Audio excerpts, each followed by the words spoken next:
তৃণমূল যদি রক্তারক্তি চায় তো রক্তারক্তি হবে। তৃণমূল যদি মনে করে রক্তারক্তি করতে চায় তো রক্তারক্তি হবে। এবার তৃণমূল পিষে যাবে। প্রচারে বেরিয়ে তৃণমূলের বাধা পেয়ে হুঁশিয়ারি দিয়েছেন অধীর চৌধুরী। তিনি বলেছেন, তৃণমূল চাইলে রক্তারক্তি হবে। জানা গিয়েছে, শনিবার সকালে বহরমপুরের 19 নম্বর ওয়ার্ডে কংগ্রেস প্রার্থী অধীর চৌধুরী প্রচারে গিয়েছিলেন। তার আগে থেকেই সেখানে কাউন্সিলর বিশ্বদেব কর্মকারের নেতৃত্বে তৃণমূল কর্মীরা জড়ো হয়ে কর্মসূচি পালন করছিলেন।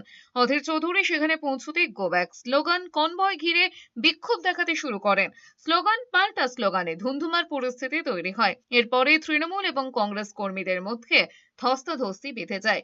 মুহূর্তে ধুন্ধুমার পরিস্থিতি তৈরি হয়। কোনো ক্রমে অধীর চৌধুরীকে বের করে নিয়ে যান কেন্দ্রীয় বাহিনীর জওয়ানরা। যদিও তৃণমূলের দাবি আগের থেকেই তৃণমূল কর্মসূচি চালাচ্ছিল। অধীর চৌধুরীর নেতৃত্বে কংগ্রেস কর্মীরা বাধা দেওয়ায় পরিস্থিতি উত্তপ্ত হয়ে ওঠে।